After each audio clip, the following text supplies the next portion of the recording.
Channel 8 satellite truck pulled up, and they set me up in a director's chair, high one, wired me up, and I'm all dirty and stink like horses and dirty face. And the backdrop was the stable doors of the old facility that they've torn down and replaced now. And so I went on with Haynes, and we got along pretty well, because he and they were expecting that I was going to try to make excuses for what I thought was a boneheaded move, which was climbing that fence and going into Simpson's house without a warrant. I mean, there was no excuse for doing that, I thought, and so did he. So he and I did TV a couple more times, and then the next week they took me, and they flew me to New York for a special edition of 48 Hours. I met Dan Rather. I have a lot of regard for him as a journalist, but he was very nice to me. He was always kind to me. I did evening news with him scores of times between both of the Simpson trials and then Timothy McVeigh. And I worked for them up through the Clinton fiascos. 6 years I worked for them. So everybody went, and we had a big show, and just about 5 days before the trial, or 10, they offered me a job, kind of a contract job. So much performance, appearance, I should say, X with maximum so much a day. And I had 6 kids at home, people headed for college pretty soon, and I'm a lawyer, up and down, up and down, up and down in private practice, you know. So I took it, and that kept me. The day before they picked the jury, started the jury, so I got a phone call from NBC News, and the guy introduced himself. He said, "We'd like to know if you'd like to be our prosecutor specialist." And I said, "What's your hurry? The case starts tomorrow." Somebody already got me, sorry.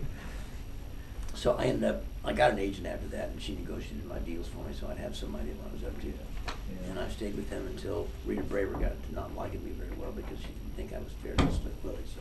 Oh. That's true. You did it for 6 years? Mm-hmm. And then talk about your radio stuff. When did that start? Well, that was Simpson. Simpson trial? When, as you know, that trial went on for 100 years. And it was so popular, it was like its own soap opera. The thing got Nielsen ratings all by itself. Mm-hmm. And so I get a call from a program director at WIBC saying, "We want you to do an hour a week on Fridays during afternoon drive, just to talk about a recap of what's happened that week, and do a 5-minute hit with us Monday through Friday morning during morning drive." And I got paid some colossal number, like $100 a week or something. I don't want very much at the time. But I did it from my bed in the morning. If I didn't want to get up that early, I just didn't. You know, it just the tidy whitey interviews, as my kids used to say, and that kept going, because after we got that one done, and he was acquitted, we were having fun. Dave Wilson was the afternoon drive guy, and we stopped with the mornings because that was over with. And then we got a civil trial, and I kept it up. Still got the CBS gig. And now I'm doing local and national TV pretty regularly. Jerry Spence, I knew I'd get it. That's the cowboy boots guy from Wyoming. There you go. Long hair, yeah. Fringe jacket. Yeah. Hell of a lawyer. I got to meet him during the civil trial, which was also in LA. So anyway, I did that, and then I forget his name, Dave Ellsworth. Anyway.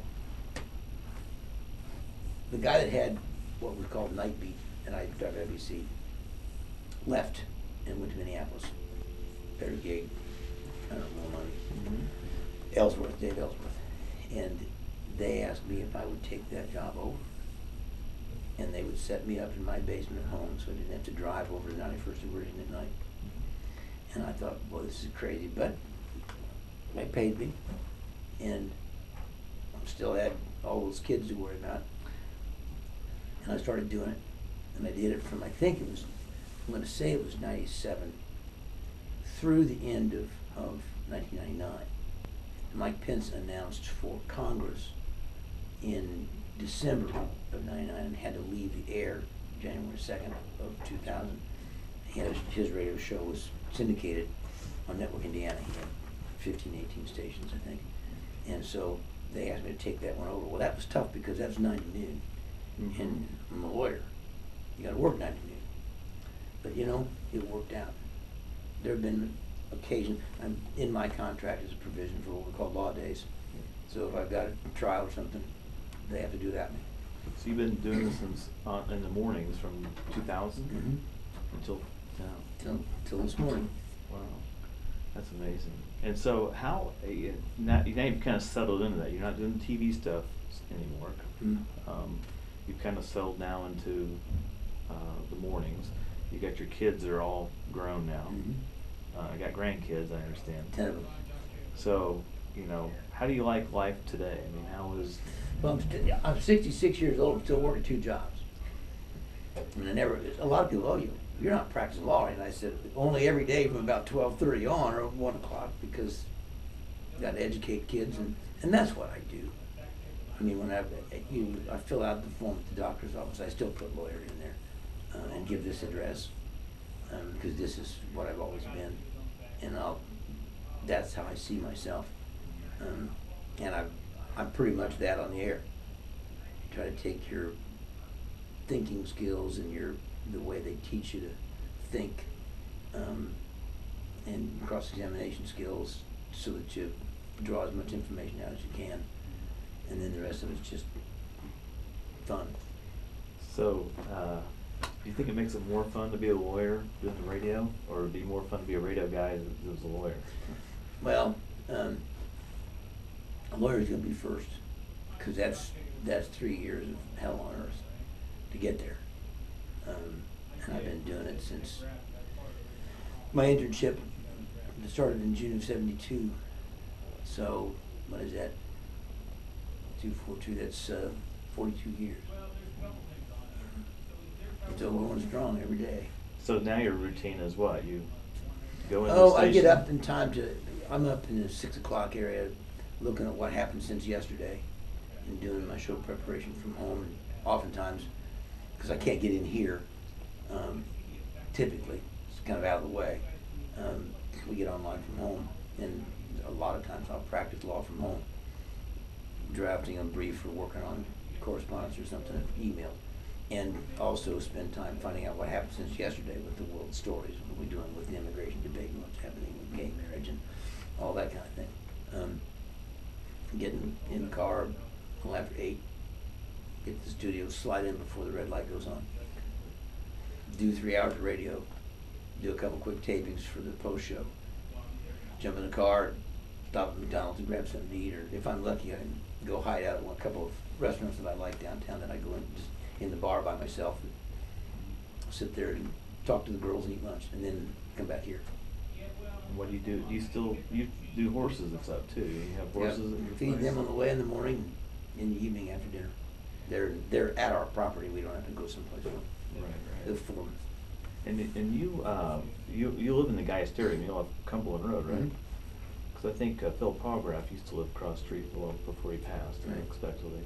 How long have you lived out in the Geist area? 79. Wow. I think Christmas of '78 we moved from Avalon Hills to Mud Creek, and lived there until that marriage ended, and then I moved up into Hamilton County. Okay, so you've been there 25 years. Yeah, I'd say 25 years. Anything you like to do at Geist, since it's a Geist magazine? Any particular hot spots you like to go to, places you like to eat, things you like to do? Are you a boater I at all? think they've got, have done it. We don't own a boat now. I like what's at the marina. I like Bella Vita, and the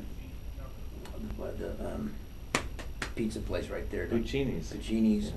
And then next to that is Eddie's. Yeah. If it's still there. That's a nice collection. Sorry to see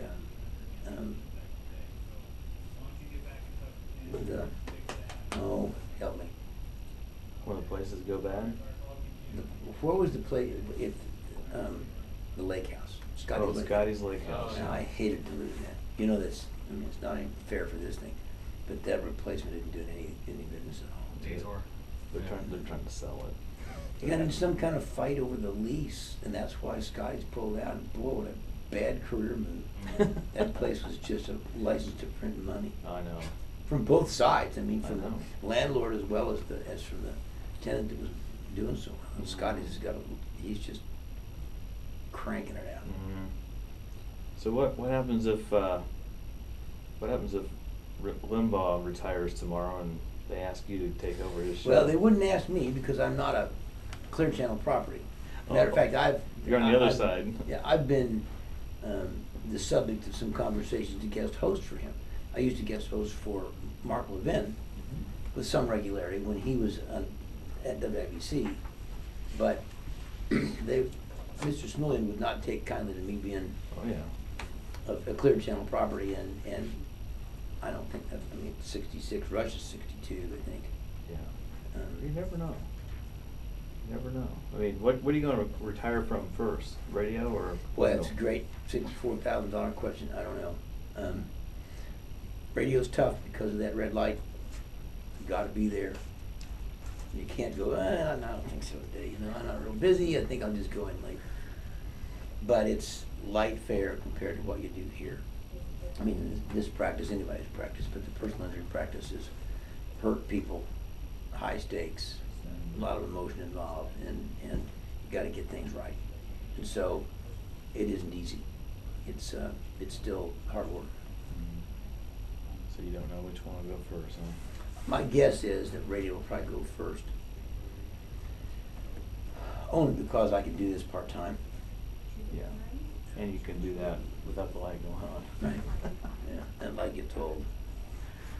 So, I guess in summary, what did the Tyson trial mean to you in your career? It made a big mess. We've had some really big cases have come to us as a result of that notoriety. Not a lot, but cases of significance. It shot me way out into the stratosphere in terms of being identifiable. I was in San Francisco, August of '92 for the American Bar Association annual meeting. And I was driving a rental car and I'm sitting at a stoplight. And these two kids go, "Hey, ain't you that guy? You're the one that did Tyson." And I'm in San Francisco in a t-shirt and a pair of cutoffs, you know. And there's still some of that sometimes, although I've been out of television for so long that that's more likely to happen around here. And that doesn't that doesn't make any money for you. It's some of which is a pain in the neck. Yeah. And have you heard from Tyson? We don't exchange Christmas cards. I didn't think so. Anything I didn't ask you that you want to make sure that we get into the story? I mean, I think we've covered most of the stuff I wanted to get anyway. Is there anything I didn't ask that you want to make sure? No, we got to it. All right. Well, we're good. Alrighty. That was good. So you just take your stills off of this. We'll take some stills off of that. I got some stills on